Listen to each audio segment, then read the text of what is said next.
Hey, everybody, welcome to Fatso Radio, episode number 90. Wow, episode number 90, folks. This was my football number back in the old days of high school. Anyway, let's get on to it. Episode number 90, folks, to talk about what's going on with my job. I had some training this week, what's going on with October, what's going on with the carnivore code, Saladino, Rogan. It was an awesome podcast, talk about that. And just welcome everybody to Fatso Radio. Thank you so much for listening. This episode is brought to you by Volpe Martial Arts. This episode and every episode is brought to you by Volpe Martial Arts.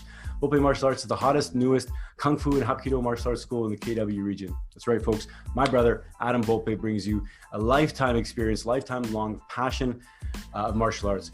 Hapkido, when we were kids, as we got older, got into Kung Fu, still kept up both all these years, and it's amazing fusion. Come on, check it out. VolpeMartialArts.com. I'm there. I'm training. Let's go. I need some more training partners. I need some more self-defense partners. Let's do it. Let's do it. All right, folks. Check it out. I love you all. Lily, let's do it. Fatso,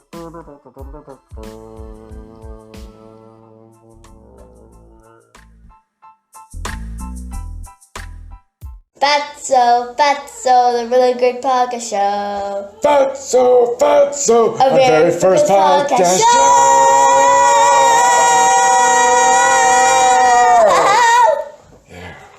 Hey, everybody, welcome to Fatso Radio. How you doing? I know my wife doesn't like that intro, but I like it. I don't even know if I like it. I feel like I need to say that. Anyway, folks, welcome to Fatso Radio. My name is Carlo Volpe, the same Carlo that comes to you every single Friday. And this is episode number 90. Same thing, folks. I'm here coming to you Friday. Just another solo episode just with me. And I'm coming to you Friday, every Friday like this. Episode number 90.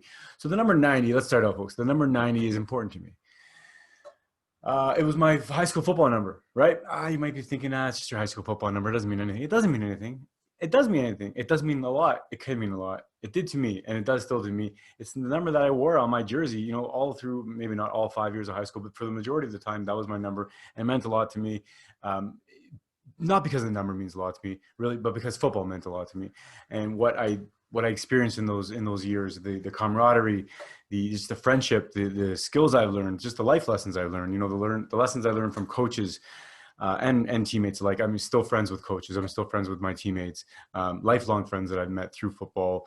We enjoyed some great times. We enjoyed some devastating times, not really looking back, not devastating compared to real life, but at the time it felt like it, right? We lost city championships. We went undefeated through regular seasons a couple times, 3 times, I think, and only to lose in the playoffs or only to lose in the finals. And that was heartbreaking at the time, right?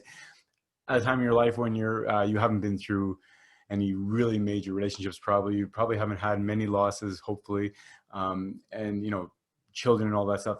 So like, you're so young. I guess my point is that you're so young and you're so inexperienced and you're so fresh to this world, and teams and things like that, the camaraderie, football, and other team sports just means a lot, and it meant a lot to me, and it still means a lot to me. So like I said, I still have friends that I played with. I'm still friends with coaches that I learned a lot from, not just football, but just about life, right?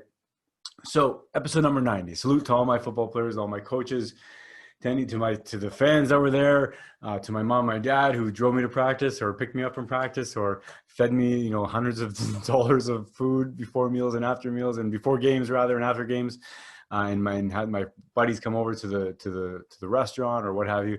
So this is episode number 90, and football means a lot. It meant a lot to me before, and it still means a lot to me as far as, the memories and what I've learned from it. Even though I don't watch it that much anymore, I still like it. It's still a fun sport, and I still have so much respect for all those athletes and all the coaches. I like to poke fun at athletes everywhere, here and there, for eating certain types of diets. But I do believe the carnivore diet and the keto diet are something that could help all athletes, right? So let's get right into this. Episode number 90. Salute to all my football friends and everybody from that life. This episode, what did I do this week? Okay, folks, I was on the job training, right? I'm still going to get some clarification on if I can talk about my job. I'm pretty sure I can. I mean, it's not a crazy job. I'm not a secret agent or anything, but I was on the job this week, which is great, on the road, in a vehicle, learning a lot, learning from some great people. Not just great because I learned a lot about the job, but just great people in general. It's somebody you can talk to, or many people I met. Actually, everybody that I trained this week were absolutely amazing. But just like I said, good, honest people, the kind of people that you want to be friends with, the kind of people that you want your spouse to be friends with, and the people that in your family to be friends with. So it was great. I was training all week. It was great. One of the things that made me feel really strong, or kind of made me feel good, I guess, about this week while I was training, is that I didn't have a bite to eat during the day. You know, we were working core hours, right? 8, 9, it depends, 7, 8, 9, depends on when I started. So, you know, you're done at 3, 4, 5, 6 o'clock, right? So during the course of the day, yeah, you're busy, and a lot of jobs, I guess you can say that you're busy. You don't really have time to think about food or what have you, especially when you're training, because your mind is everywhere. But I know in previous years I've been training. You know, I've had other jobs before. I've had other careers before where I was brand new, like this career. It's very new. I have so much to learn. I haven't been hungry at all. I mean, I'm well. Let's remind everybody, right? I'm well keto adapted. Not well like I'm better than anybody, but I've been keto adapted for a long time. And what does keto adapted mean? Again, let's remind everybody about this Fatso radio. What is Fatso radio? The ketogenic diet, a carnivore diet. Basically, I want to show and pound that drum that fat's not the enemy, right? So to be ketogenically adapted, or to be adapted to burn fat for fuel as opposed to sugar, that's what it means to be keto adapted. So when you're keto adapted, you can utilize your body fuel, your body fat for fuel, and that's the real hack about being human. We can store body fat, like most mammals. All mammals, I believe, we can store body fat, and we can tap into that, right? A lot of us have stored body fat, me included, for a long time, right? And we haven't been able to tap into that, and that's why we kept on accumulating more and more body fat. For a lot of us, not everybody's got a different scenario, right?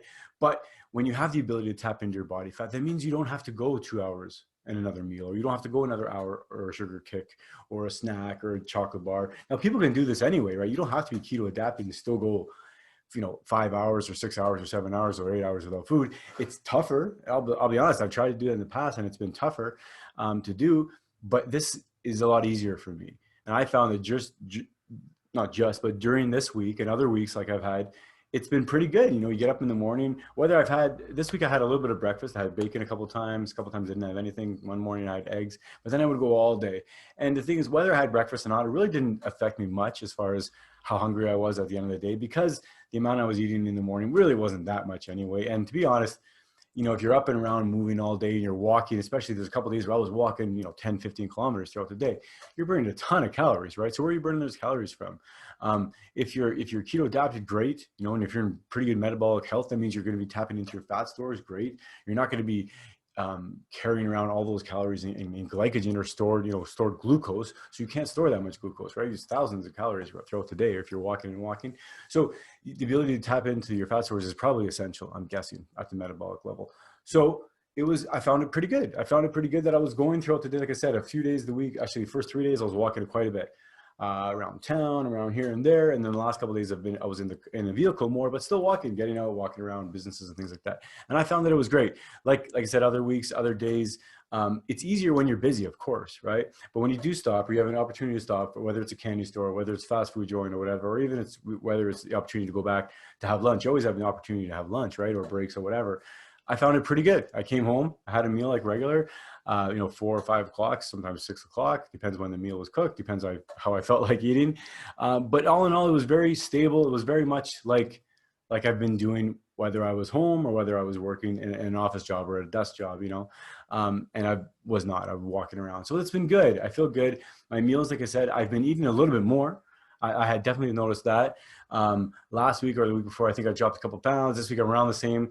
I'm still around about 210 or so. Like I said, I'm going to break 199. I hope by the end of the month. I still have another week left, right? Another week and a bit. But that, for me, I think I know how to do it. And I've been doing it kind of on and off slowly. I've kind of got myself down to a new base level. It was 220 for a while, right? It's 210 now. I believe it's 210 now. We'll see. But we'll see. To get down to 199, even to get down even a little further where I want to get to eventually, you know, my pie in the sky kind of goal. But it's really just going to be keep that intermittent fasting, keep the window of eating to a certain amount of time where I don't want to eat late at night. If I do eat, you know, after work or so, I still want to eat just maybe that 1 meal a day or even 2 meals. But in between my meals, I want to really take advantage of fasting. I mean, when you're keto adapted, or when you're eating ketogenically, or when you're eating even carnivore, right? For the most part, if you're eating carnivore, you're probably in ketosis for the better part of the day, not all of your day, because there's going to be times when you're out of ketosis, which is totally normal. And that's the thing too. There's some controversy whether you should be in ketosis or not, whether you should be in ketosis all the time rather, or should you drop in and out of ketosis. I don't think you're going to be in ketosis all the time, even if you tried to be. So it seems natural to me to be in and out of ketosis. And like I said, it's been going good. It's been going well, rather, I should say. The other thing I wanted to talk about today in this week was the recent podcast Joe Rogan had with Paul Saladino. If you guys remember last week, I talked about Paul Saladino's book, The Carnivore Code. I did a little review on it. It's an amazing book, folks. Not only does it talk about and it really breaks down the benefits of eating carnivore diet, benefits of incorporating meat and animal products into your diet. Again, liver, organs like liver, kidneys, brain, heart, thymus, whatever you can get your hands on. They're really healthy, folks. It's turning out that organs are the most healthiest parts of the animals.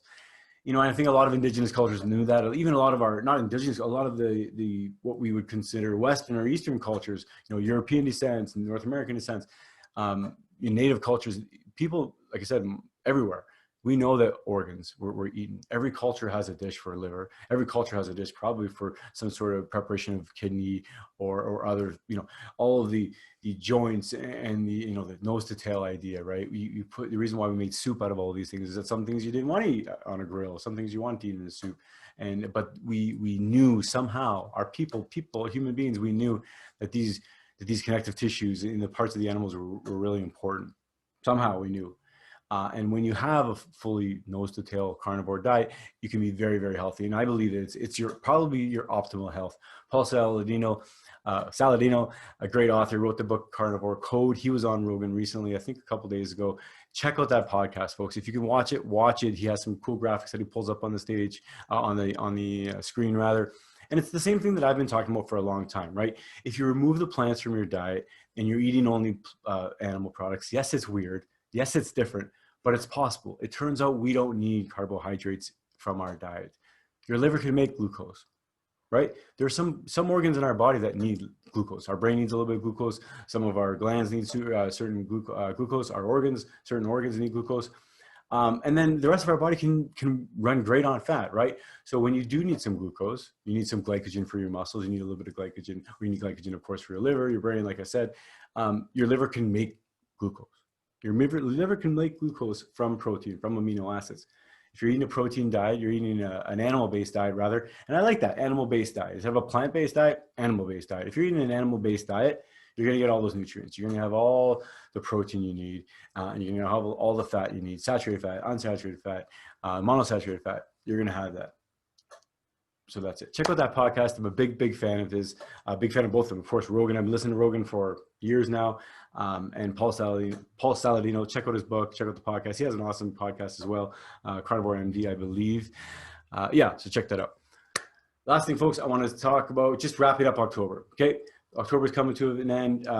Again, my push this month it's been a couple of things, right? I mean, trying to stay my sober October, right? And I've been doing great for throughout the week. On the weekend, last weekend, I had a joint. Excuse me. Probably tonight I'm going to have another joint. And I've been doing the during the week thing. It's not kind of the sober October of the whole month, but that's okay. That's okay. For whatever reasons, I decided to do it, and I'll probably do another full sober October again, but it doesn't matter. I'm still going to finish strong. I'm still being strong on the carnivore code, the kind of the low carbohydrate or the no sugar for October. It's been pretty good for that. Like I said, I'm in a pretty good groove, but it's not hard to fall off, right? It's not hard to fall off. And if you do fall off, maybe this month is a perfect lesson for what to do when you fall off. When you fall off, just get back up again. Literally just get back up again. If I've learned anything this month, this week from training, I've learned a lot of things. I hope enough of my trainers are listening. I've learned a lot. And if I've learned, one of the many things I've learned is that you're going to make mistakes. You're going to make mistakes. I mean, and it's not just something that, a good trainer would teach you. It's just something you learn in life, right? One of the things that I've talked to one of the trainers this week about is, I'm 42 years old. I realize that you're not going to have all the answers. I realize that I'm not going to be perfect. I realize that if I am going to come in a situation where I don't know, I'm going to use my best judgment, right? You hope you use your best judgment, and you hope your best judgment is good enough based off of your training, based off of your knowledge, the reading you've done, and the practical application you've done, and that's why they do on-the-job training, right? Anyway, this is not a training class. Anyway, I just want to let everybody know that you can do it. Whatever you're doing this week, whatever routine you're into, whatever you're trying to, whether it's you're trying to be sober October, whether you're just adding more push-ups or whatever it is, sit-ups or crunches or walking around the block, whatever it is, Keep it up. If you're new to Fatso Radio, welcome to Fatso Radio. Hit me up anytime, fatsoradio@gmail.com. I'm on Instagram at Fatso Radio, Twitter, I'm Radio Fatso, I believe. Hit me up with your questions, folks. Again, this is a podcast dedicated to ketogenic, and even now it's moving into more of a carnivore diet, but it's not just about that. It's about showing and expressing and kind of banging my drum that fat is not the enemy. Animal products and dietary fat are not the enemy, folks. Really, sugar. We have to look at our sugar intake. And once you remove that, and once you have control of your sugar intake, you can really start to see some amazing benefits. Remember, I lost 120 pounds now by adopting a high-fat, animal-based diet. And that's what it is, a high-fat, animal-based diet. Send me your questions. Send me your likes. Thank you, everybody, for sharing. I love you all. Thank you, thank you, thank you. I love you, I love you, I love you. Have a great day. Have a great October 23rd. Wow, I can't believe Halloween is just around the corner. Send your kids out for Halloween if you do. And if you don't send your kids out for Halloween, that's okay, too. I love everybody no matter what you do. Wear a mask, don't wear a mask. Wear a mask in public, of course. Follow all the guidelines and everything. I'm not going to wear a mask here because I'm not an idiot. I love you all. Peace. I'm not saying if you wear a mask, you're an idiot. I'm just saying in this setting, I would be appropriate to wear a mask because there's nobody around me. That's all I'm saying. Okay? I love you all. Peace. Fatso Radio. Bye. Say thanks to everybody. Let's say bye to everybody. Bye. And we'll say thanks for listening. Say thanks for listening. Thanks for listening. Bye-bye.